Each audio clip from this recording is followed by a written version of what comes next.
pendapat yang kita kuatkan yaitu dianjurkan, tidak diwajibkan.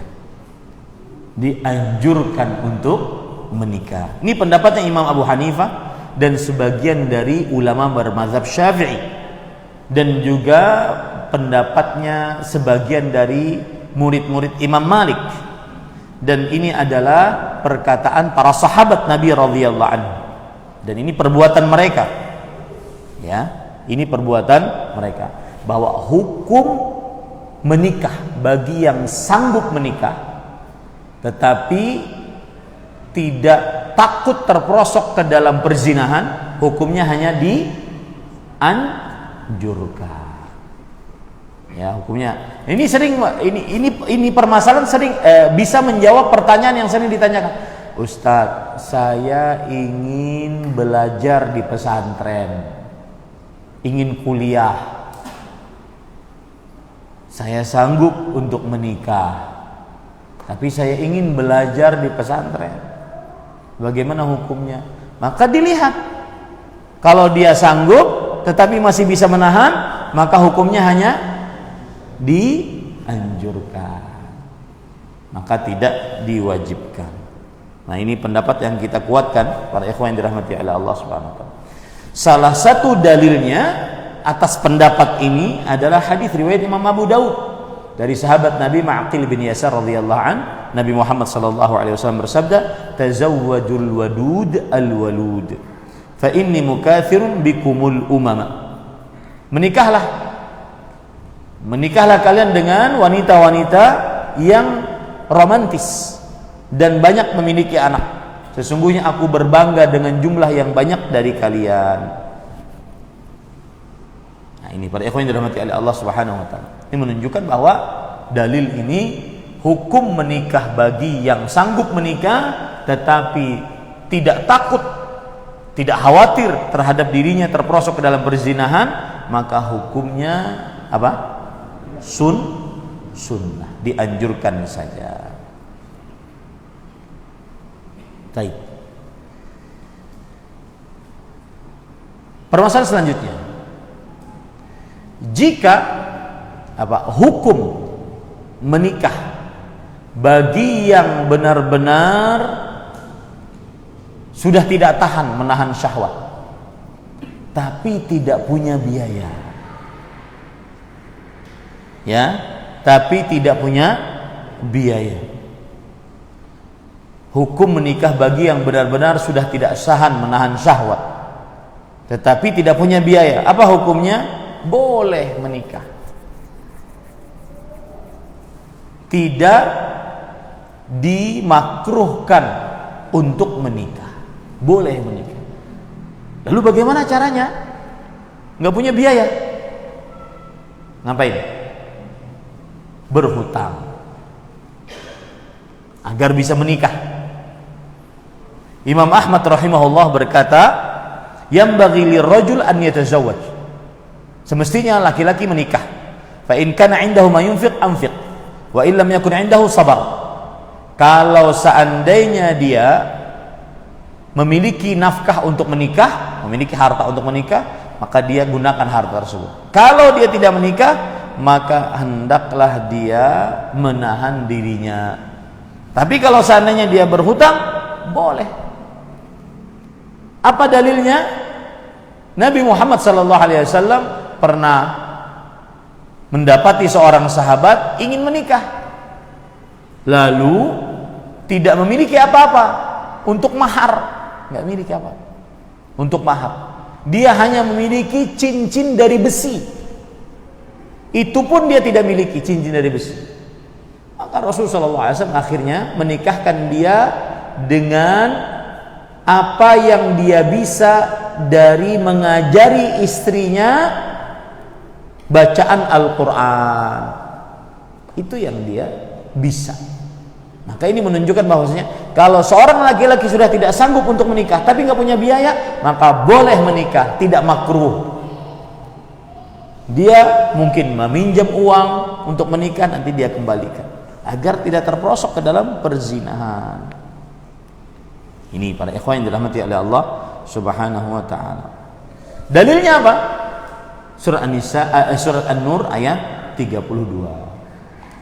Nah, ini pelajaran bagi para pemuda-pemuda, ya. Apalagi kalau seandainya sudah tidak sanggup lagi untuk menahan syahwat. Mohon maaf, banyak masturbasi. Apalagi tidak bisa menghilangkan media sosial. Dia melihat hal-hal yang diharamkan. Akhirnya banyak masturbasi. Sehingga dia melakukan dosa dan maksiat. Atau ingin terperosok ke dalam zina. Kalau nikah tidak sanggup, nggak ada biaya, maka orang begini boleh menikah, tidak makruh. Meminjam duit boleh, tidak mengapa. Ya, kenapa? Karena dengan menikah semoga Allah Subhanahu wa taala memberikan kelapangan rezeki. Dalilnya surat An-Nur ayat 32. Wa ankihul ayama minkum. Nikahilah para wanita-wanita yang saleh dari kalian. Was-salihina min ibadikum, dan laki-laki yang saleh dari hamba-hamba Allah Subhanahu wa taala, wa imaikum, dan wanita-wanita yang saleh. In yakunu fuqara yughnihimullah. Kalau mereka miskin, Allah akan memberikan kekayaan kepada mereka. Ya. Dalam hadis Rasulullah SAW bersabda, "Thalathun haqqun 'ala Allah 'aunuhum." 3 orang yang Allah wajib menolong mereka. Salah satu dari 3 orang tersebut an-nakih alladzi yuridul 'afaf. Seorang yang menikah yang ingin menjaga kesucian kemaluannya. Nah, itu dia. Ya, jadi kalau ditanya hukum menikah bagi yang tidak punya biaya tapi sudah tidak sanggup menahan, apa hukumnya? Boleh, tidak makruh. Lalu dengan cara apa dia menikah? Dengan berhutang ataupun yang semisalnya. Wallahu a'lam. Permasalahan selanjutnya,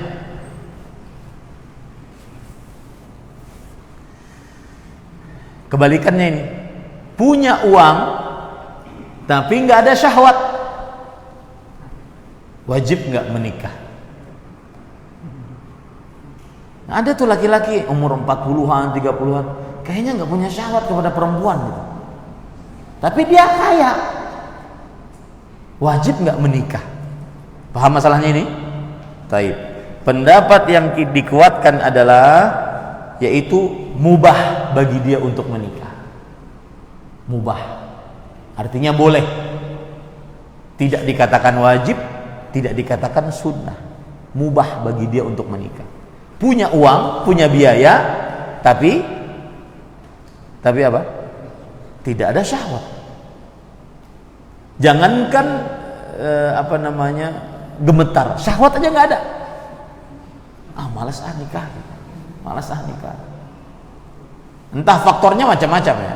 Faktor trauma melihat suami istri, melihat bapak ibunya, atau mendengar cerita-cerita orang. Faktornya macam-macam. Dia pun nggak punya syahwat, atau memang dia nggak punya syahwat. Dia bukan gay juga, bukan. Nggak punya syahwat aja pada perempuan. Abnormal sih kayaknya. Ya. Nggak punya syahwat. Tapi ada mungkin manusia-manusia begitu ada. Maka hukumnya bagaimana? Mubah bagi dia menikah. Dan lebih baik orang seperti ini memfokuskan dirinya untuk memperbanyak ibadah. Dan inilah pendapat sebagian dari ulama mazhab Hambali. Ya. Kenapa? Karena disebutkan li'annahu la yahsul masalihun nikah. Karena kalaupun menikah tidak terjadi maslahat pernikahan. Nggak punya syahwat. Kalau nikah malah kasihan istrinya. Saya pernah mendapati kasus 4 bulan istrinya tidak digauli setelah melakukan akad nikah, akad ijab qabul. Wah, itu rugi besar itu. 4 bulan. Ya. Ini pada ikhwan yang dirahmati. Dan perempuan-perempuan, perhatikan ibu-ibu yang dibawa, kalau ada suami Anda yang kurang-kurang menggauli, maka wajib protes. Jangan terlambat. Saya ustadz dinikahi, kemudian 15 tahun cuma dinafkahi lahir, batinnya enggak. Kok 15 tahun bisa begitu? Enggak boleh didiamkan. Baik ini istri pertama atau kedua atau ketiga atau keempat. Gak boleh didiamkan. Karena itu hak perempuan. Ya. Kalau sudah 15 tahun itu saya bingung menjawabnya. Ini yang kurang akalnya perempuan atau yang zalimnya laki-lakinya. Semestinya tidak boleh terlambat. Ya. 1 pekan, 2 pekan, kok nggak ada pergaulan nih? Itu harus ditanyakan, kenapa mas? Ada apa? Harus ditanyakan, karena itu hak seorang istri. Ya, nah, ini para ikhwan. Jadi kalau seandainya yang tidak punya syahwat ini menikah, juga tidak ada maslahat pernikahan. Karena salah satu maslahat pernikahan adalah mendapatkan keturunan, bisa melampiaskan syahwat pada yang halal. Sedangkan orang ini tidak punya syahwat, maka pada saat itu mubah bagi dia untuk tidak menikah. Dan dia memfokuskan dirinya untuk ibadah kepada Allah Subhanahu wa taala. Imam Ibnu Utsaimin mengatakan, yubahu liman la syahwata lahu idza kana ghaniyan, li'annahu laysa hunaka sababun yujib, walakin min ajli masalihi zaujah bil infaqi 'alaiha wa ghairi dzalik. Mubah bagi dia menikah, enggak wajib, enggak sunnah. Mubah bagi dia menikah kalau tidak punya syahwat, jika dia kaya. Kenapa? Karena tidak ada sebab yang mengakibatkan dia harus menikah. Tetapi kalau ingin menikah boleh. Boleh nggak kalau ingin menikah? Boleh, agar bisa menafkahi istri. Di situ dia dapat pahalanya. Agar bisa menafkahi istri, di situ dia dapat pahalanya. Baik. Terakhir, hukum poligami. Waduh, pertemuan pertama sudah hukum poligami aja. Hukum poligami, para ikhwan yang dirahmati oleh Allah.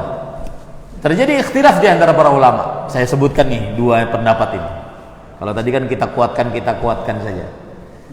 Pendapat yang pertama adalah dianjurkan untuk berpoligami. Ini pendapat sebagian mazhab Hambali, sebagian ulama mazhab Hambali, dan ini adalah pendapat Imam Bukhari. Beliau menyebutkan bab di dalam kitab sahihnya, babu kathratin nisa, bab banyak istri. Ya. Kemudian beliau menyebutkan hadis dari Sa'id bin Jubair rahimahullah, beliau berkata, qala li Ibnu Abbas radhiyallahu anhuma. Abdullah bin Abbas radhiyallahu anhuma berkata, hal tazawwajta? Apakah engkau sudah menikah wahai Sa'id bin Jubair? Qultu la. Aku menjawab tidak atau belum. Qala fatazawwaj fa inna khaira hadhil ummati aktsaruha nisaan.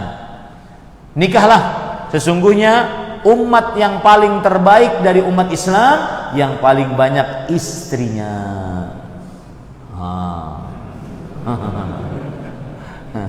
Ya, yang paling banyak istrinya. Ini pendapat pertama.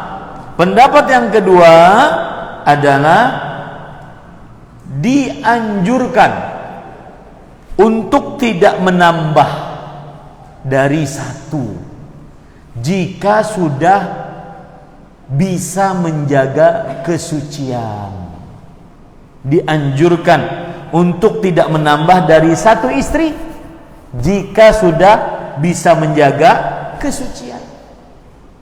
Kalau seandainya sudah menjaga kesucian, menurut pendapat yang kedua, sudah nggak usah nambah. Dianjurkan hanya cukup 1. Ya. Dan ini adalah pendapat madhab Syafi'i. Madhab Syafi'i. Dan sebagian dari ulama madhab Hambali. Dan dalil mereka surat An-Nisa ayat 129. 129. Walan tastati'u, kamu tidak akan sanggup untuk berbuat adil. An ta'dilu bainan nisa, kamu tidak akan sanggup untuk berbuat adil di antara para istri, walau harastum, meskipun kamu bersungguh-sungguh untuk berbuat adil. Kalau seandainya, menurut pendapat yang kedua, kalau seandainya dengan 1 istri sudah mencukupi, ya, sudah menjaga kemaluannya, sudah menjaga iffahnya, kesuciannya, maka dianjurkan tidak menambah. Nah, ini pendapat yang kedua, sangat disukai oleh ibu-ibu. Ustaz, mana yang dikuatkan? Ya. Maka jawabannya adalah yang dikuatkan. Ini ngomong-ngomong, saya ini baca kitab ya. Kitab yang saya baca Miskul Khitam fi Syarh Umdatil Ahkam. Penulis kitabnya, pensyarah Umdatul Ahkam, menguatkan pendapat pertama. Saya tidak menguatkan pendapat itu. Saya menguatkan pendapat ulama yang lain, ulama mazhab Syafi'i, sebagian ulama mazhab Hambali, bahkan ini pendapat jumhur. Jika sudah cukup satu, tidak dianjurkan untuk nambah. Ya. Jika sudah cukup satu, tidak dianjurkan untuk nambah. Apalagi kalau seandainya dia bukan orang yang memiliki kapasitas dan kapabilitas untuk masuk ke dalam dunia pertempuran ini. Tidak kuat, ya, fisiknya nggak kuat, tidak punya nafkah yang lebih, kemudian tidak berani. Ini perlu keberanian, ya, yang menghasilkan kesabaran. Karena kalau seandainya dia menikah, kemudian istri pertama merajuk, kemudian istri kedua merajuk, maka kalau seandainya dia tidak punya keberanian yang menghasilkan kesabaran, akhirnya dia tidak bisa berbuat macam-macam. Tidak bisa kajian dia, tidak bisa kajian. Ya, nah, jadi para ikhwan yang dirahmati oleh Allah, saya lebih condong kepada pendapat jumhur. Kalau satu sudah menjaga kesucian, maka cukup, tidak dianjurkan untuk menambah. Ada yang komen, oh, Ustadz belum dapat kesempatan aja, coba dapat kesempatan. Ya, nah ini para ikhwan. Nah cukup itu yang bisa saya sampaikan. Wallahu alam wa sallallahu nabiyana Muhammad walhamdulillahi rabbil alamin. Jika ada pertanyaan.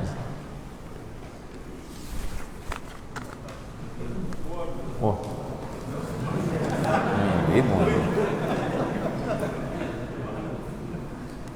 Mohon doanya dalam waktu dekat saya mau melakukan khitbah dengan seorang akhwat. Khitbah itu artinya melamar.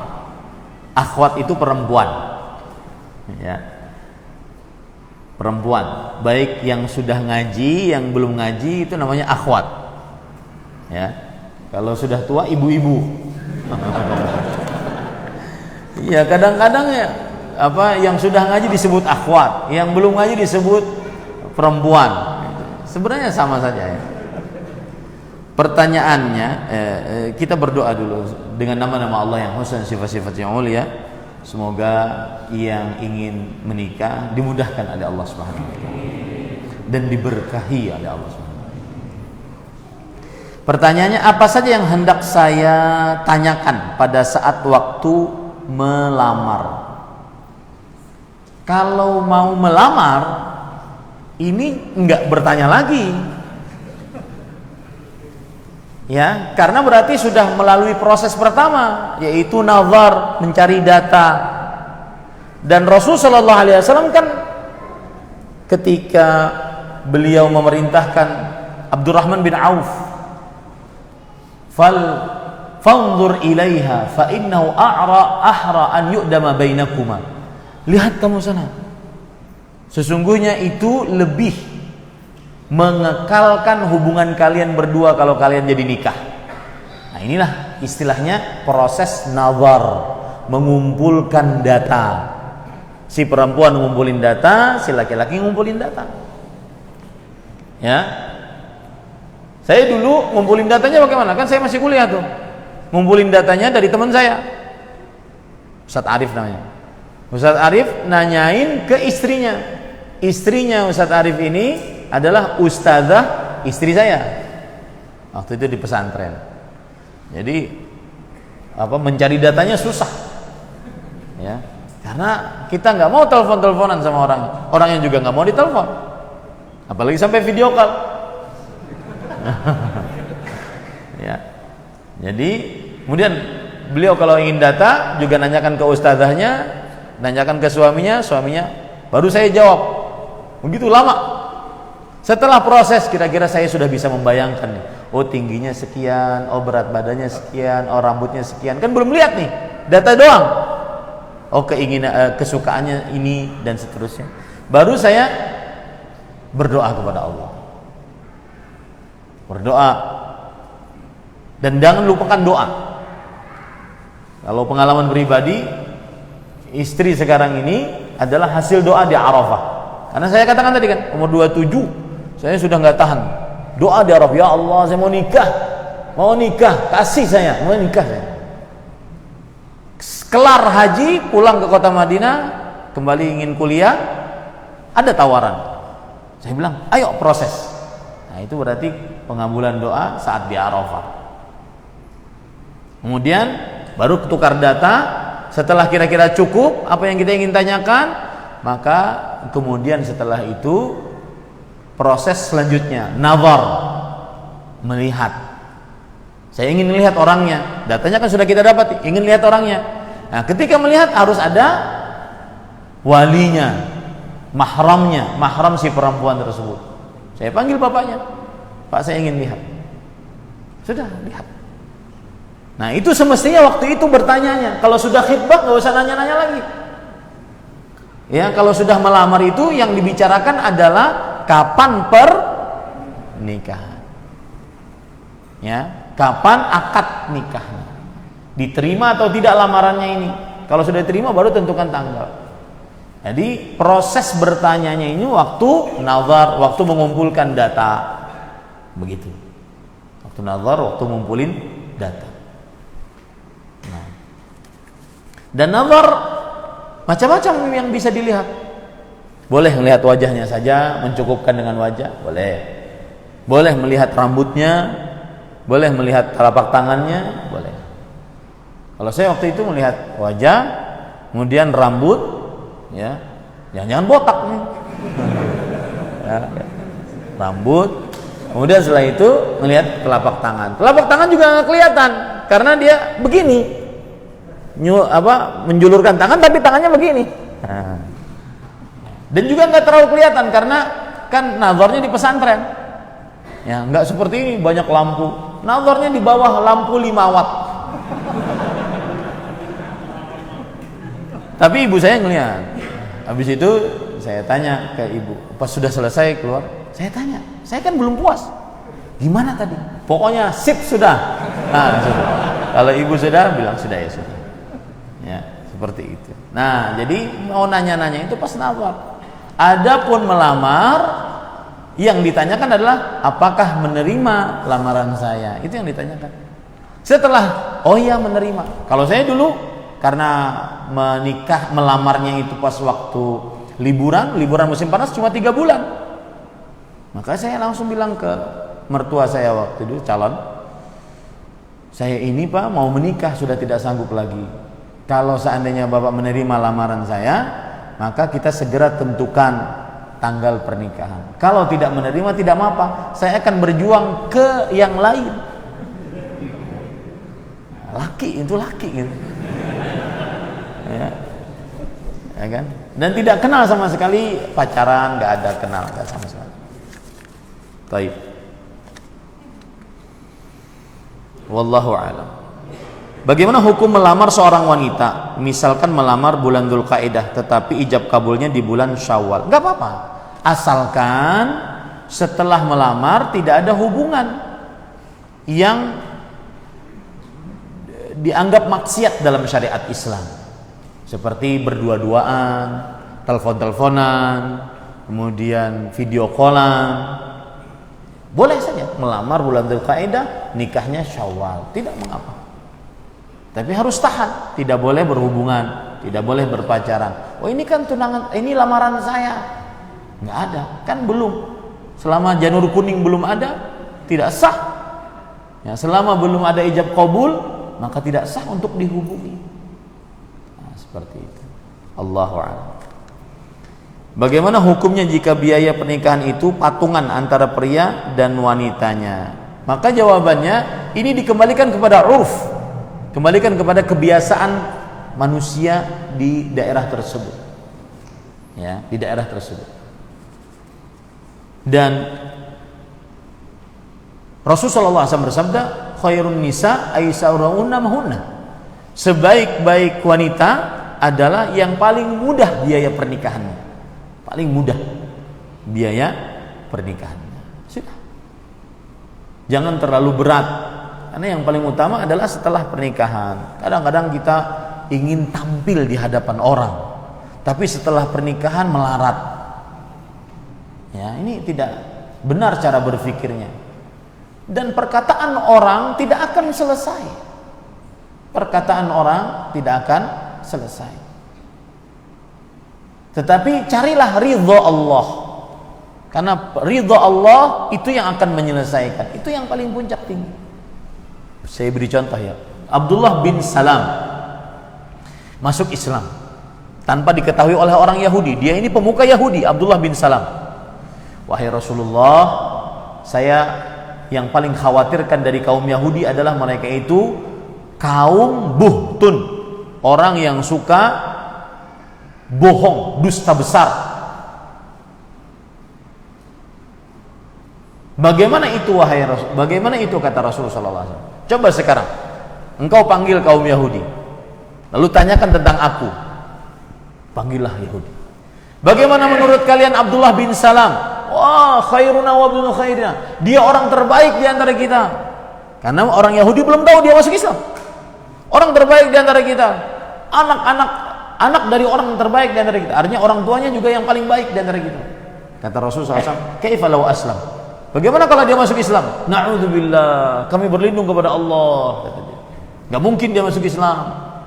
Keluar Abdullah bin Salam, asyhadu an la ilaha illallah wa asyhadu anna muhammadar rasulullah. Yahudi itu apa langsung mengatakan? Syarruna wa ibnu syarrina. Ini orang paling terburuk di antara kita. Orang tuanya paling terburuk. Lihat, ya, pujian manusia begitu, relatif. Carilah pujian Allah. Ya, carilah pujian Allah SWT. Wah, ini panjang sekali. Afwan Ustadz, saya minta didoakan istri saya, istri saya, oh dua berarti istrinya, dan anak-anak saya dan keluarga saya selalu diridhoi oleh Allah dan dimasukkan ke surganya Allah Subhanahu wa taala. Saya pelaku poligami, dengan istri kedua menikah siri tanpa diketahui istri pertama.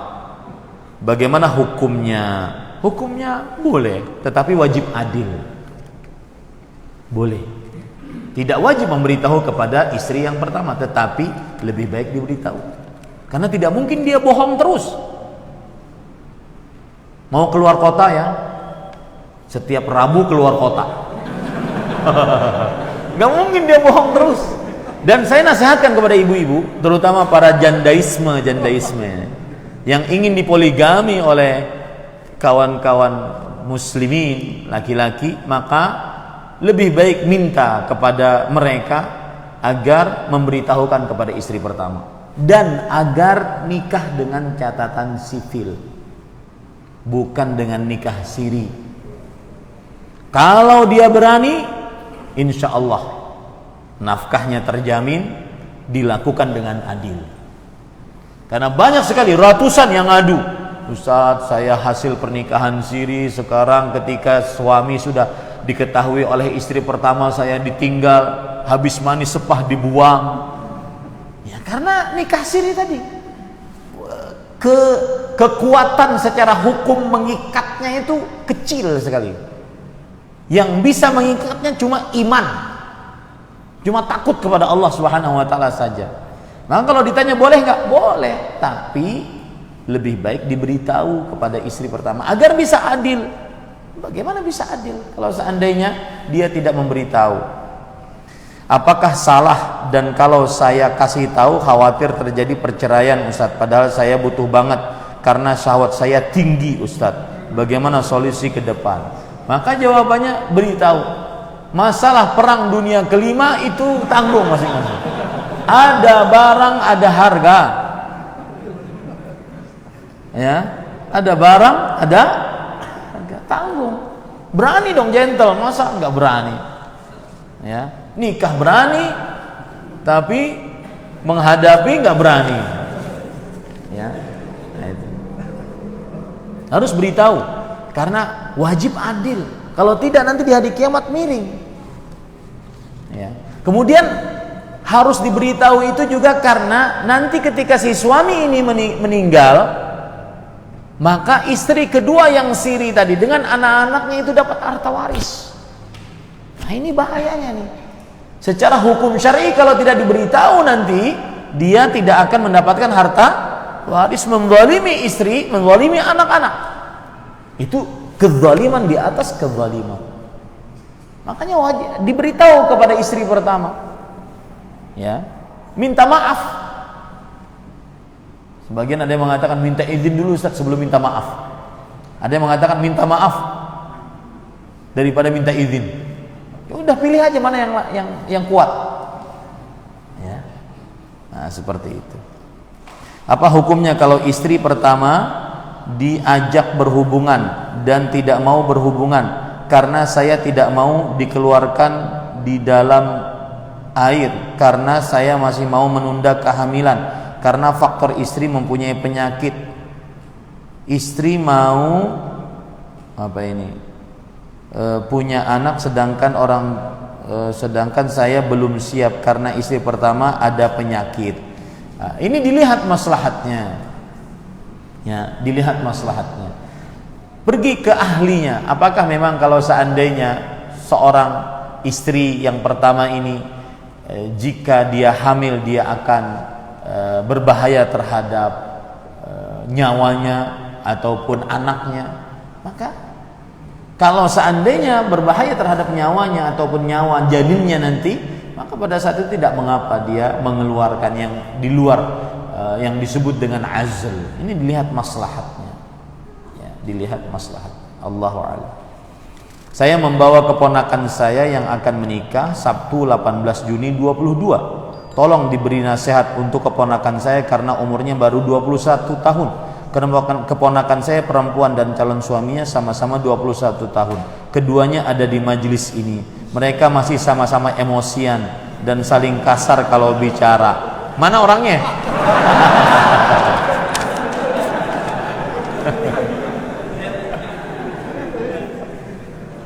Bismillah, alhamdulillah, wassalatu wassalamu ala rasulillah wa ala alihi washabihi wa wala. Saya ingin ngasih nasihat dulu untuk laki-lakinya.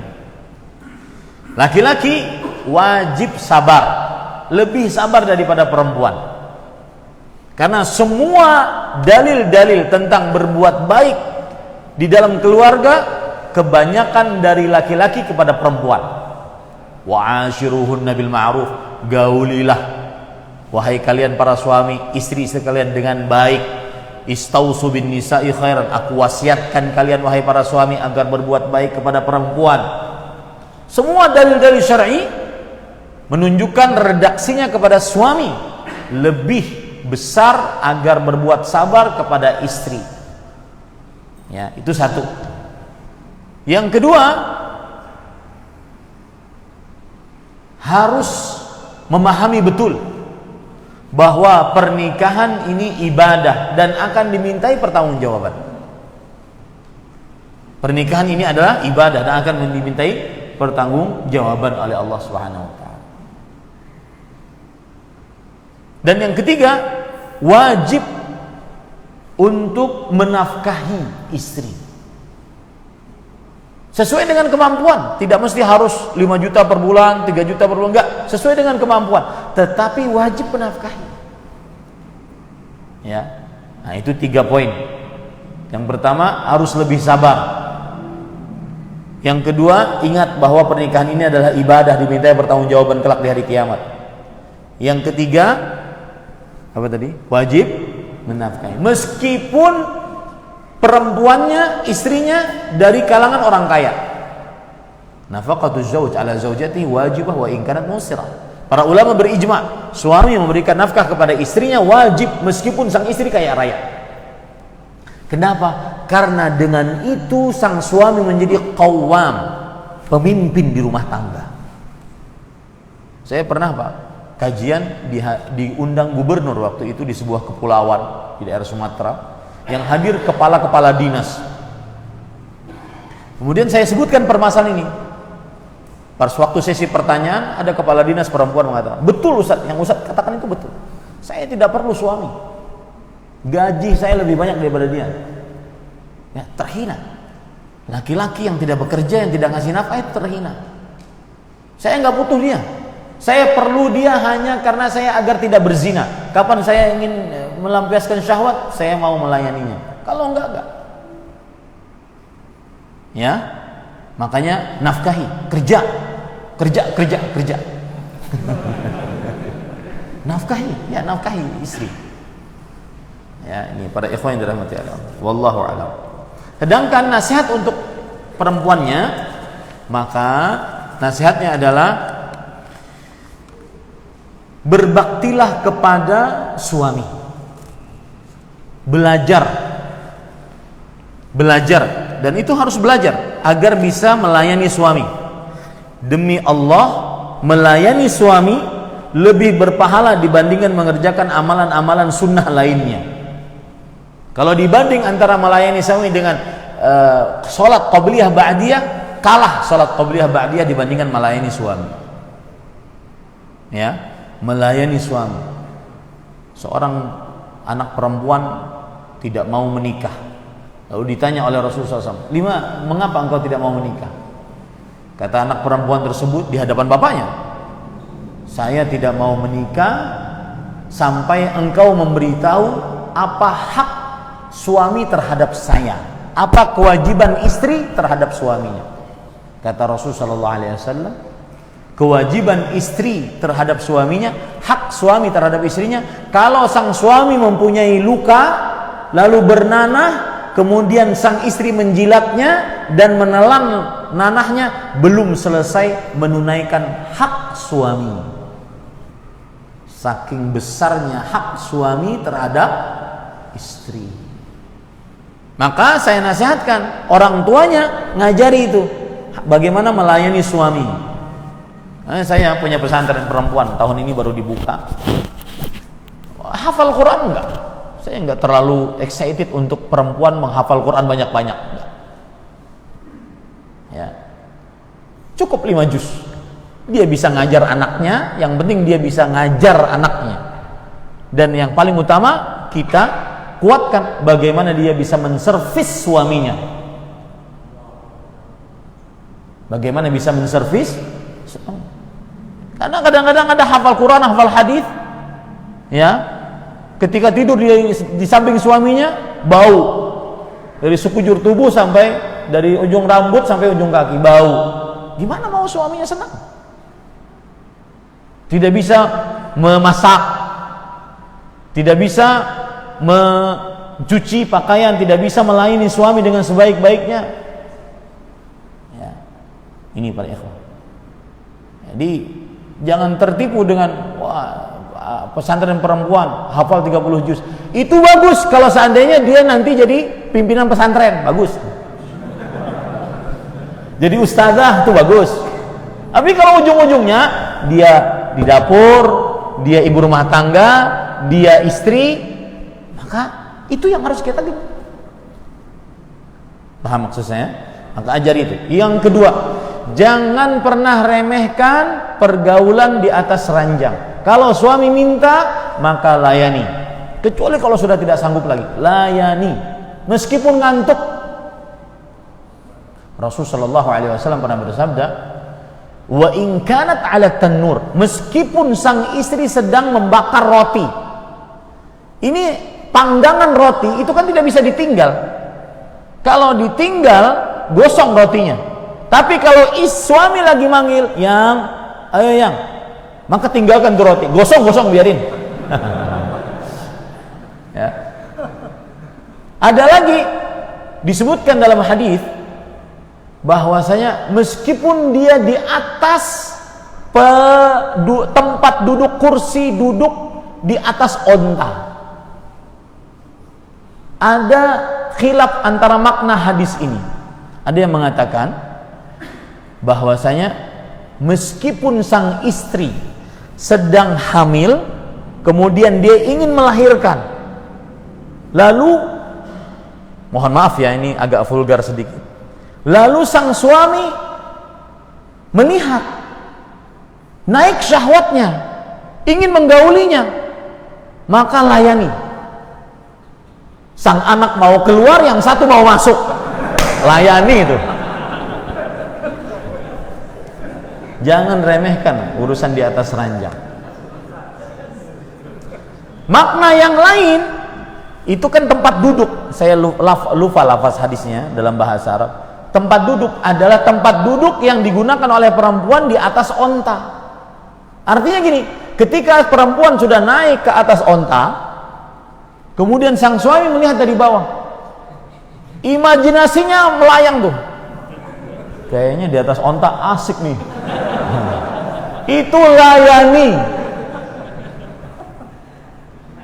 Ini mohon maaf agak vulgar sedikit, tapi ada penjelasannya. Itu saya bisa bukakan kitabnya, ada penjelasannya.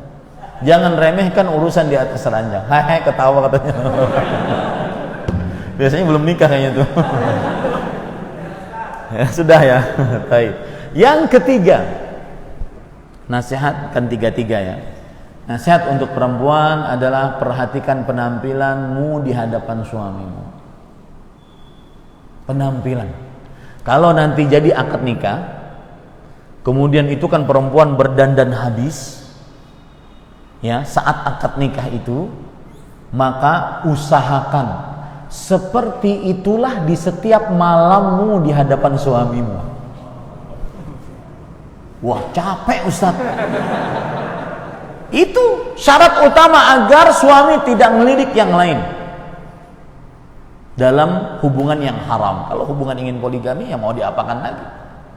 Hubungan yang haram, syarat utamanya adalah memperhatikan penampilan, bau badan, kemudian kebersihan badan, kemudian kegembrotan tubuh, ya, itu perhatikan. Wangian badan dan pakaian seperti itu.